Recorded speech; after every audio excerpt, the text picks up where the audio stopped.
Very, very important concept. When the partners decide not to alter, when the partners decide not to alter the values. अब ये जो not to alter है ना, ये बहुत जगह अप्लाई होगा. एक तो रिजर्व्स पे, एसेट्स और लायबिलिटीज पे भी हो सकता है. आगे जाके हम एक नेक्स्ट कॉन्सेप्ट सीखेंगे, रीवैल्यूएशन अकाउंट. तो अभी रिजर्व्स की बात करते हैं. When they decide not to alter the values का मतलब होता है रिजर्व पड़ा हुआ है, कह रहे पड़े रहने दो, मत डिस्ट्रीब्यूट करो. अक्यूमुलेटेड लॉसेस हैं, कह रहे पड़े रहने दो, मत राइट ऑफ करो. हम ही तो हैं. क्या हो गया? ज्यादा से ज्यादा क्या होगा? किसी का फायदा, किसी का नुकसान, सब मोह माया है. पड़े रहने दो पैसा. ध्यान से देखना क्या कह रहे हैं. पार्टनरशिप में कुछ दोस्तों को लेके आते हैं, दोस्तों की लड़ाई करवाते हैं. एग्जाम्पल से समझेंगे. When the partners decide not to alter the values. तो पार्टनर्स कौन कौन बनेगा? आप बनेंगे अनिष्का? चलो, एक पार्टनर हो गई अनिष्का, एक हो गई अक्षता और प्रगति. ठीक है, तो 3 पार्टनर्स हैं. अनिष्का 3:2:1, ये था रेशियो. तो फिर हमने कहा कि भैया सरकार का ऑर्डर आया है, इक्विटी फॉलो करें. तो 1:1:1. ओल्ड रेशियो था 3:2:1. The partners decided to change the profit sharing ratio on that date. तो बस आपके अंडरस्टैंडिंग के लिए सिंप्लीफाइड वर्जन है इसका. On that date general reserve were 60,000. Reserve of 60,000 were appearing in the balance sheet.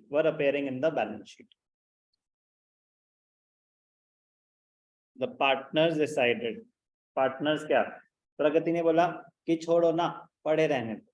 प्रगति ने बोला पड़े रहने दो, रिजर्व मत डिस्ट्रीब्यूट करो. हम अभी बिजनेस कर तो रहे हैं, बिजनेस बंद थोड़ी ना हुआ है.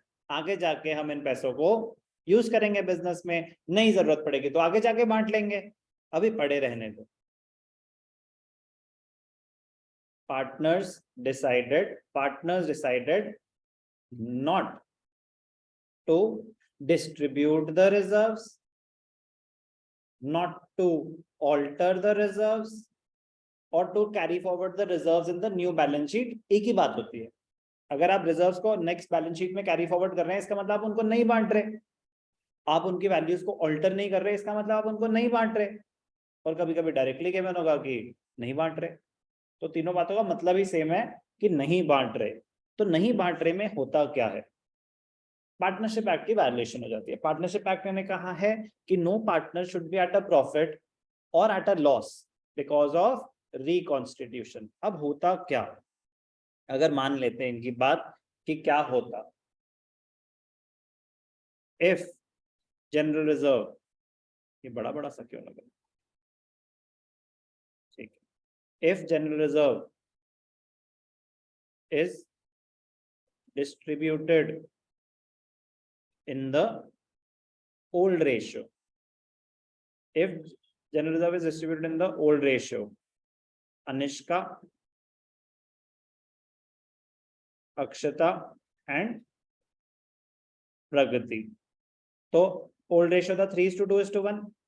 अनिष्का को मिलते 30,000, अक्षता को मिलते 20,000, प्रगति को मिलते 10,000. But if general reserve is not distributed, और आगे जाके तो फिर जो भी बेनिफिट होगा वो तो सब न्यू रेशियो में ही होगा. If general reserve is carried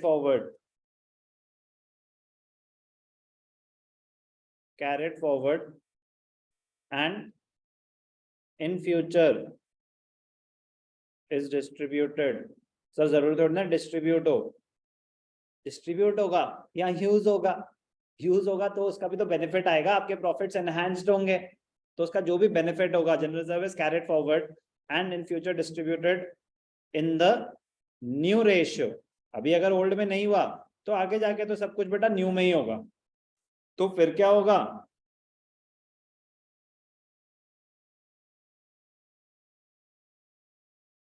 Anishka, आप भी अनिष्का ही हो ना? अंशिका कौन है? कोई भी नहीं है, कोई तो होगी। If general reserve is carried forward in the, आ जाओ बेटा, बस आपकी कमी थी। ध्यान से देखना, न्यू रेशियो में डिस्ट्रीब्यूट होगा तो क्या होगा, 20,000 20,000 20,000। कितने अनिष्का है, डबल रो। ध्यान से देखेंगे प्लीज, बड़े ही क्रूशियल पॉइंट पे हैं हम, बहुत ही ज्यादा क्रूशियल पॉइंट पे, कि अगर रिजर्व को ओल्ड रेशियो में डिस्ट्रीब्यूट कर देते तो अनिष्का को मिलते 30, अक्षता को मिलते 20 और प्रगति को मिलते 10। And I think the Saturday man is here. एक सेकेंड, अगर ओल्ड रेशियो में बांटते तो अनिष्का को मिलते 30, अक्षता को मिलते 20 और 10 मिलते प्रगति को। नहीं बांटा क्योंकि उन्होंने कहा कि हम नहीं बांटना चाहते, नहीं बांटते, आगे जाके अगर बांटते तो मिलते 20 20 20। अब ये रिजर्व तो आपने कमाए थे पहले, तो पास्ट प्रॉफिट से बिलोंग करते हैं, मतलब बिफोर रिकॉन्स्टिट्यूशन आपने कमा लिए थे, कोई नए प्रॉफिट्स तो नहीं है ये। तो फायदा किसका और नुकसान किसका, आप बताएं। प्रगति का फायदा हो गया, प्रगति का फायदा हो गया, और नुकसान किसका, अनिष्का का नुकसान। तो क्या आप एक्सेप्ट करेंगे नुकसान, नहीं करेंगे। Anishka will get 10,000 less, Pragati will get 10,000 more, yes or no?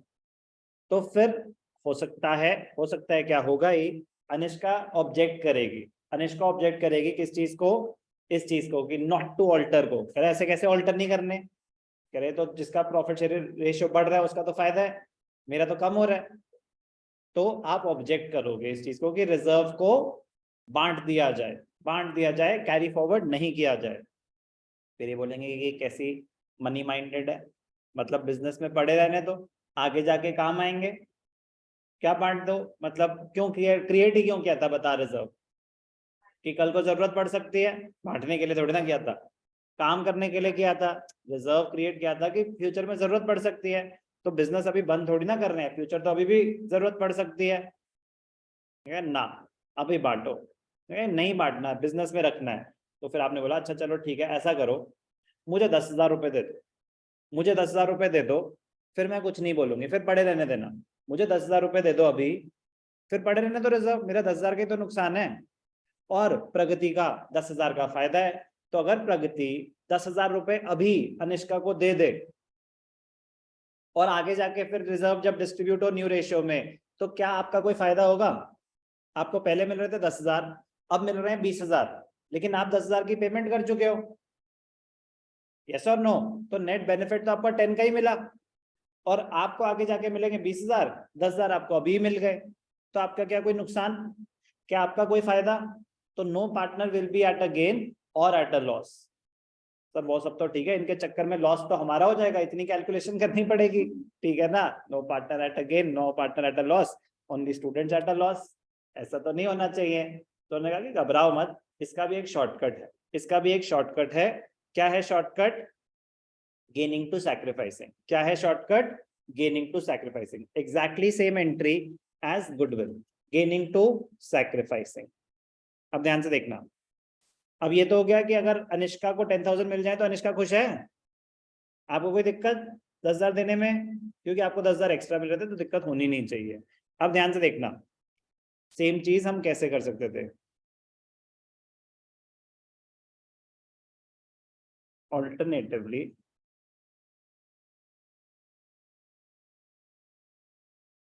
आप निकालेंगे गेनिंग और सैक्रिफाइसिंग रेशियो, अनिष्का,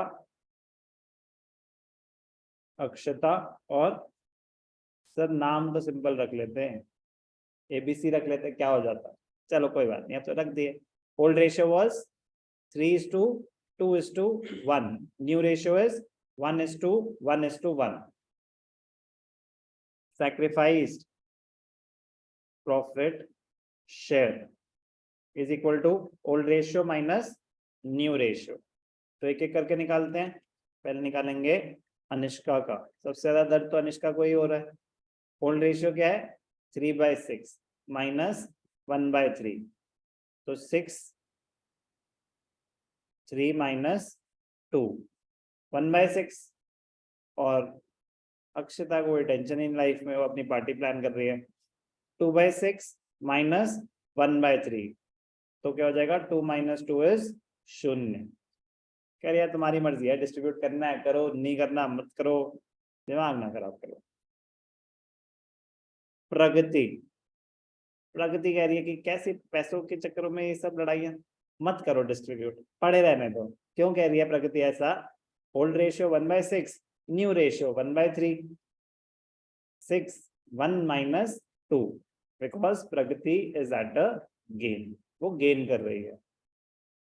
तो गेनिंग रेशियो सैक्रिफाइसिंग रेशियो निकाला, तो हम डायरेक्टली क्या कर सकते थे, अनिष्काज शेयर रिजर्व था कितने का, 60,000 का रिजर्व था, तो डायरेक्टली गेन आपका कितना सैक्रिफाइस है 1/6, तो 1/6 कितना निकला 10,000। ऐसी अगर हम प्रगति शेयर निकाल दें तो ऑब्वियस सी बात है कि वो भी सेम ही आएगा, क्योंकि वो भी 60,000 है, वो भी 1/6 है। जस्ट दैट कि अनिष्का कर रही है सैक्रिफाइस और प्रगति कर रही है गेन। तो एंट्री क्या हो जाएगी, इसको बोलते हैं pass the necessary adjustment entry. जब होता है ना single entry is to be pass without altering the reserves, तो ऐसा होता है कि सारा नेट इम्पैक्ट निकाल लो। अब जनरल रिजर्व भी हो सकता था, डेफर्ड रेवेन्यू एक्सपेंडिचर भी हो सकता था, तब 5 चीजें हो सकती थी ना, रेशियो एक ही बार निकलेगा। आप 5 चीजों को एडअप कर देंगे, आप 5 चीजों को एडअप कर देंगे, लॉसेस माइनस कर देंगे, प्रॉफिट्स को एडअप कर देंगे, उसका एक नेट इम्पैक्ट निकल जाएगा। एंट्री सिंगल ही होगी, एंट्री सिंगल ही होगी। क्या एंट्री पास होगी, गेनिंग पार्टनर, तो गेनिंग कौन है इस केस में, प्रगति। तो Pragati capital account concept wise gaining partners, gaining partners capital account debited to Anishka's capital account to sacrificing partners capital account। मिल गए 10,000, खुश हो अभी, क्लियर? तो बहुत ही ज्यादा इंपॉर्टेंट कॉन्सेप्ट है। When the partners decide not to alter the reserve, sir हमें कैसे पता चलेगा कि उन्होंने ऐसे डिसीजन ले ली? क्वेश्चन बताएगा, क्वेश्चन को ध्यान से पढ़ना। कभी कभी बस लिखा होता है बहुत सारी इंफॉर्मेशन और लास्ट में लिखा होता है pass a single adjustment entry. तो pass a single adjustment entry का इम्प्लाइड वर्जन होता है they decide not to alter the old values, they decide not to alter the old values. So read the question carefully, read the question very very carefully. चलो इस पे कुछ questions करके दिखाता हूं।